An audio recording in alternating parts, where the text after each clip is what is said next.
जय हिंद, नमस्कार फ्रेंड्स। ज्योति क्लासेस में आप सभी का एक बार फिर से स्वागत है। फ्रेंड्स, जैसा कि आप सभी को पता है, हमारी जो होम साइंस की सीरीज चल रही है क्लास 6 to 12, उसको हमने कंटिन्यू रखा है और उसमें अभी तक हमने हमारा जो क्लास 6 और क्लास 7 की बुक थी उसको कंप्लीट कर लिया। साथ ही साथ स्टार्ट किया है हमने हमारी क्लास 8 की बुक, और क्लास 8 की बुक में भी हमारा जो चैप्टर 3 है वहाँ तक हमने कंप्लीट कर लिया है।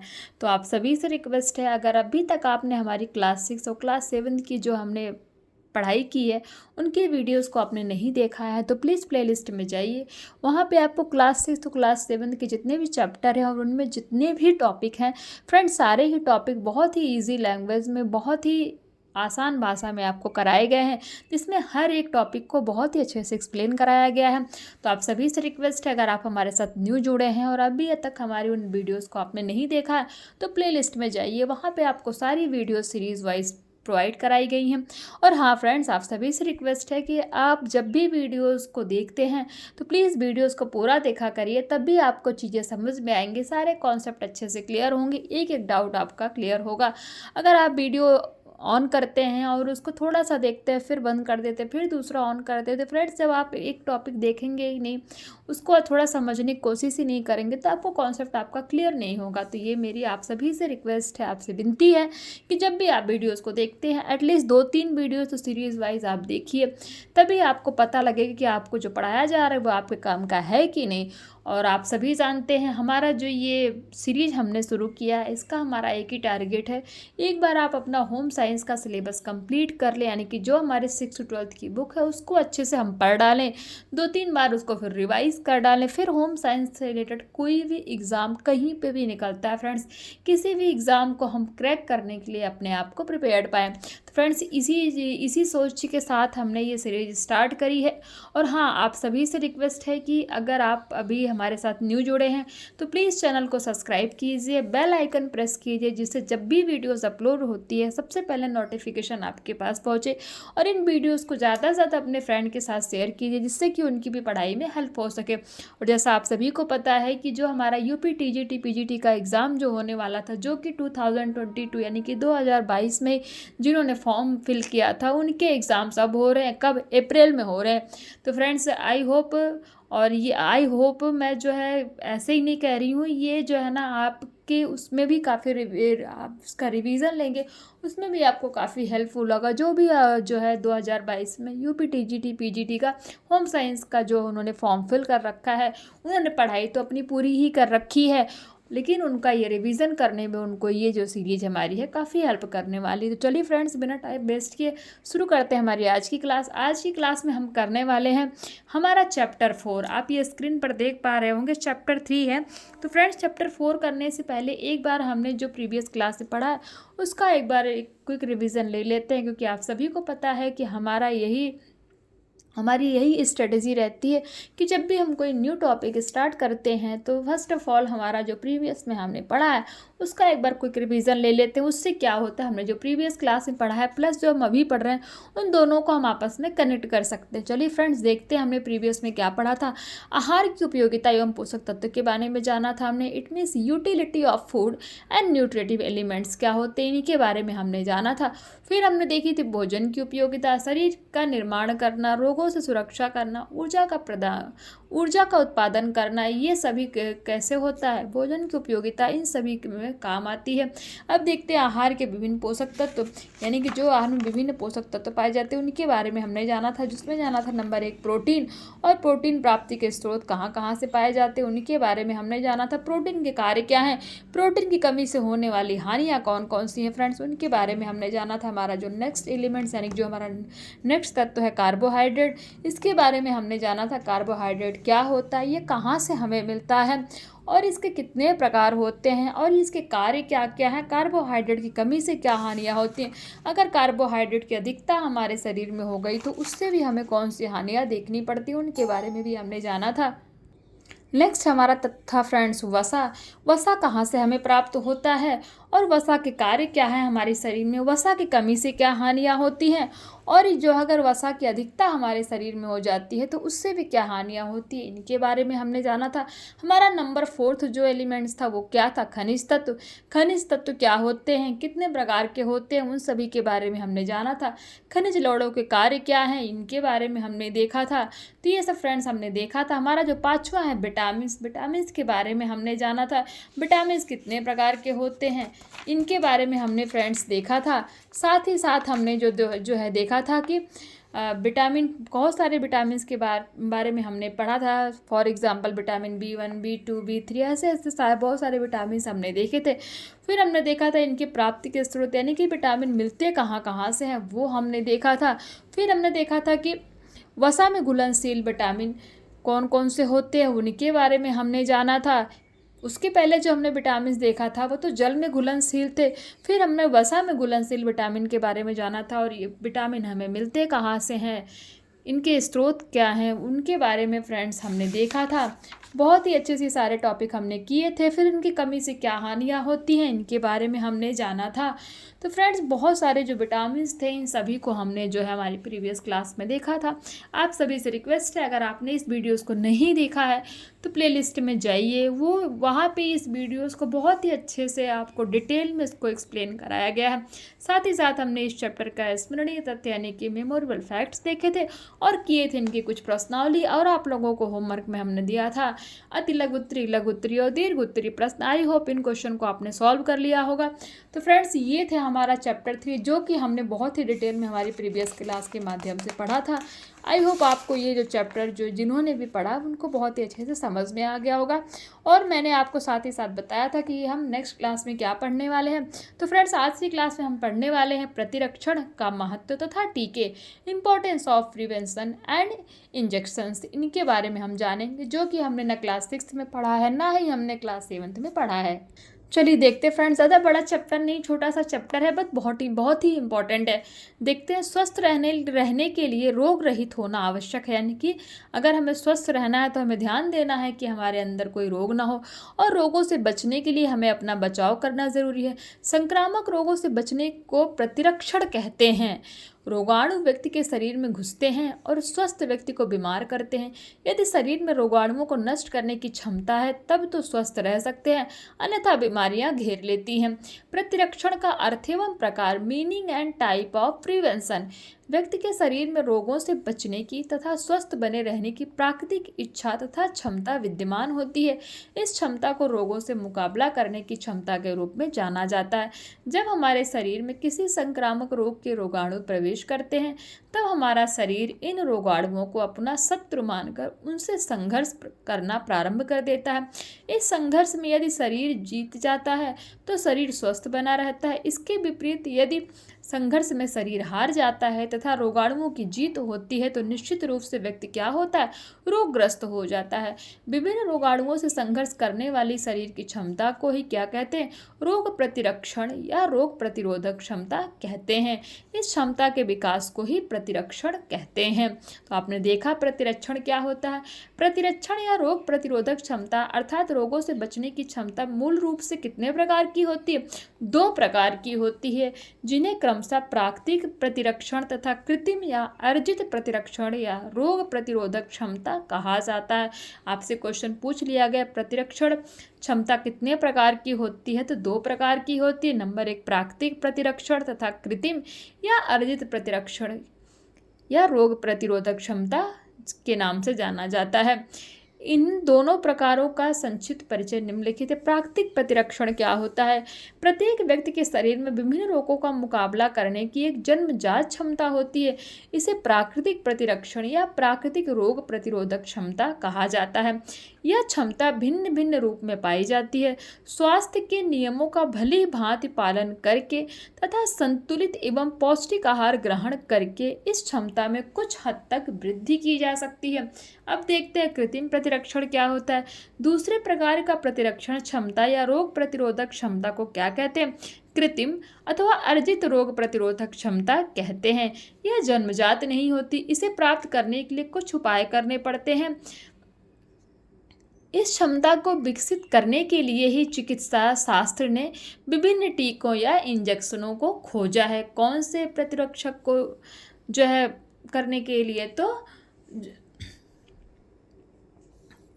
कृत्रिम प्रतिरक्षण को प्राप्त करने के लिए जो है बहुत तरह के टीके एवं इंजेक्शन लगाए जाते हैं। प्रतिरक्षण का महत्व, इंपॉर्टेंस ऑफ एंटीबायोटिक। प्रतिरक्षण का उद्देश्य विभिन्न संक्रामक रोगों से बचने की क्षमता विकसित करना है। प्रतिरक्षण के विभिन्न टीके लगाए जाते हैं। प्रतिरक्षण कार्यों को सुचारू रूप से चलाकर विभिन्न संक्रामक रोगों को नियंत्रित किया जा सकता है तथा उनका उन्मूलन भी किया जा सकता है। यह कार्यक्रम व्यक्ति, समाज एवं राष्ट्र के लिए समान रूप से महत्वपूर्ण है। जिस शिशु को प्रतिरक्षण संबंधी सभी टीके ठीक समय पर लगा दिए जाते हैं, उसे संबंधित रोग के संक्रामक की आशंका प्रायः समाप्त हो जाती है। निरंतर लंबे समय तक प्रतिरक्षण देशों में कार्यक्रमों को चलाने से संबंधित रोगों का भी उन्मूलन किया जा सकता है। क्या निरंतर लंबे समय तक प्रतिरक्षण कार्यक्रमों को चलाने से संबंधित रोगों का भी उन्मूलन किया जा सकता है। उदाहरण के लिए अनेक विकसित देशों में पोलियो नामक रोग का उन्मूलन हो चुका है। हमारे देश में भी इसके लिए व्यापक अभियान चलाया जा रहा है। हमारे देश में अब से कुछ काल पूर्व तक चेचक नामक संक्रामक रोग का अत्यधिक प्रकोप था, परंतु प्रतिरक्षण के सतत उपायों द्वारा इस रोग का प्रायः उन्मूलन कर दिया गया है। प्रतिरक्षण से जहां जन सामान्य विभिन्न रोगों से बचते हैं, वहीं जन सामान्य के स्वास्थ्य के लिए भी ये महत्वपूर्ण है। प्रतिरक्षण कार्यक्रमों का सबसे मुख्य महत्व या लाभ है बाल मृत्यु की दर को कम करना। एक समय था जब हमारे देश में संक्रामक रोगों के कारण बाल मृत्यु की दर बहुत अधिक, यानी जो बच्चे पैदा होते थे तुरंत के बहुत ज़्यादा मरते थे। अब जबकि विभिन्न रोगों से बचाव के टीके व्यापक स्तर पर लगाए जाते हैं, तो नवजात शिशुओं तथा 2 वर्ष तक की आयु वाले शिशुओं की मृत्यु दर बहुत घट गई है। स्पष्ट है कि प्रतिरक्षण के उपाय व्यक्ति, समाज तथा देश के लिए क्या है, महत्वपूर्ण, उपयोगी तथा अति आवश्यक है। अब प्रतिरक्षण के उपाय टीके, बेस ऑफ प्रिवेंशन इंजेक्शंस। प्रतिरक्षण अर्थात रोगों से मुकाबला करने की क्षमता प्राप्त करने का एक मुख्य उपाय है रोगों से बचाव के टीके लगवाना। वास्तव में टीका या इंजेक्शन पद्धति का विकास अर्जित रोग प्रतिरोधक क्षमता के सिद्धांत के आधार पर हुआ है। इस प्रकार से टीके या इंजेक्शन के माध्यम से कृत्रिम रोग प्रतिरोधक क्षमता विकसित हो जाती है अतः प्रतिरक्षण संबंधी टीके लगाने का मूल उद्देश्य कृत्रिम रोग प्रतिरोध क्षमता अर्जित करना ही होता है। बीसीजी का टीका तपेदिक या टीबी नामक रोग से बचाव के लिए लगाया जाता है। यही टीका जन्म के उपरांत अतिशीघ्र ही लगाया जाता है। यह ठीक सामान्य रूप से दाईं बाह के ऊपरी हिस्से में ही लगाया जाता है। बाह के जिस स्थान पर यह टीका लगाया जाता है उस स्थान पर बाद में एक गांठ सी बन जाती है। बाद में गांठ तो समाप्त हो जाती है, परंतु इसका निशान हमेशा रहता है। नंबर 2, पोलियो का टीका। यह पोलियो नामक भयंकर रोग से बचाव के लिए लगाया जाता है। यह टीका सुई आदि से नहीं लगाया जाता है। यह टीका मीठी दवा के रूप में होता है तथा उसकी बूंदें बच्चों को पिलाई जाती हैं। आजकल प्लस पोलियो अभियान के अंतर्गत 5 वर्ष तक की आयु के शिशुओं को पोलियो से बचाव की अतिरिक्त खुराक समय समय पर पिलाई जाती है। हेपाटाइटिस बी का टीका। यह टीका भी सुई के माध्यम से दिया जाता है। यह टीका हेपाटाइटिस बी नामक घातक रोग से बचाव के लिए लगाया जाता है। हेपाटाइटिस बी का टीका हो गया। अब देखते हैं डीपीडी का टीका। डीपीडी का टीका 3 रोगों से बचाव करता है। यह रोग है डिप्थीरिया, कुकर खांसी तथा टिटनेस। यानी कि जो फ्रेंड्स डीपीटी का टीका होता है ना, ये हमारे 3 रोगों से सुरक्षा करता है। वो 3 रोग कौन कौन से हैं? डिप्थीरिया, कुकर खांसी तथा टिटनेस। यानी अगर ये 3 रोगों से बचना है तो हमें किसका टीका लगवाना चाहिए? डीपीटी का टीका लगवाना चाहिए। इस टीके को ट्रिपल एंटीजन भी कहते हैं। किस टीके को ट्रिपल जो है एंटीजन कहते हैं। तो डीपीटी का जो टीका होता है इसको ट्रिपल एंटीजन भी कहते हैं।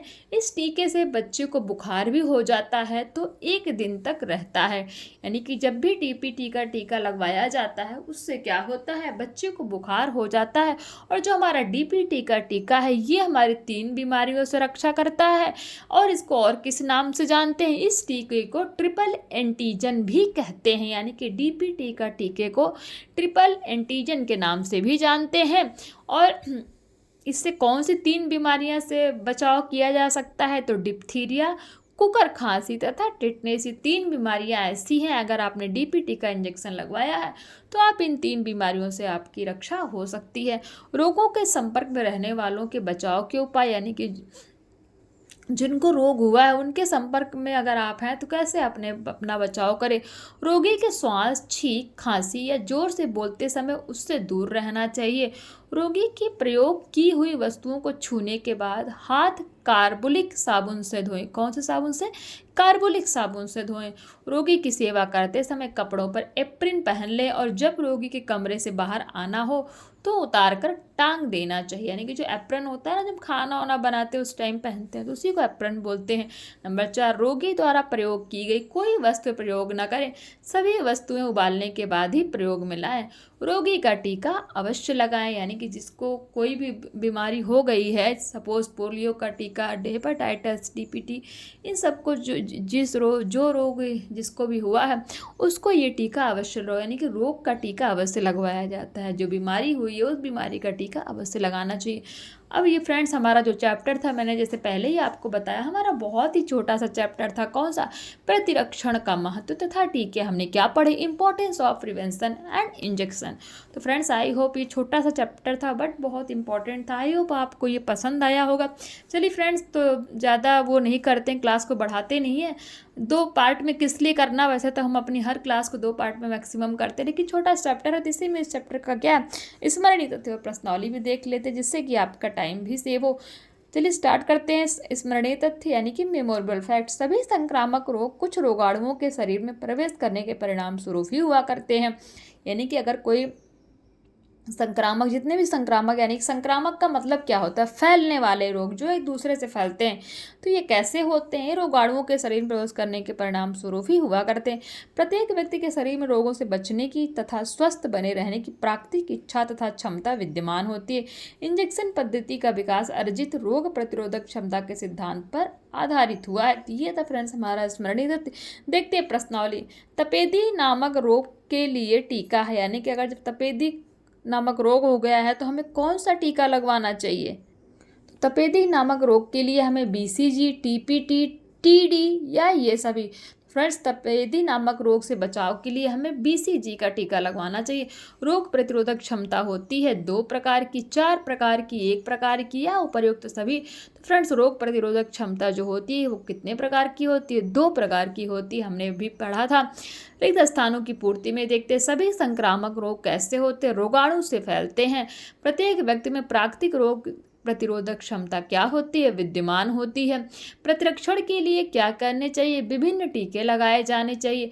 डीपीटी का टीका डिप्थीरिया, कुकर खांसी तथा टिटनेस नामक रोगों से बचाव के लिए लगाया जाता है। हमने जस्ट ही पढ़ा था। अब देखते हैं सही गलत। सभी संक्रामक रोग कुछ रोगाणुओं के शरीर में प्रवेश करने के परिणाम स्वरूप ही हुआ करते हैं। तो ये स्टेटमेंट हमारा फ्रेंड्स क्या है? ये स्टेटमेंट हमारा सही हो जाएगा। प्रत्येक व्यक्ति में रोग प्रतिरोधक क्षमता भिन्न भिन्न होती है। नहीं, प्रत्येक रोग में प्रतिरोधक क्षमता विद्यमान होती है।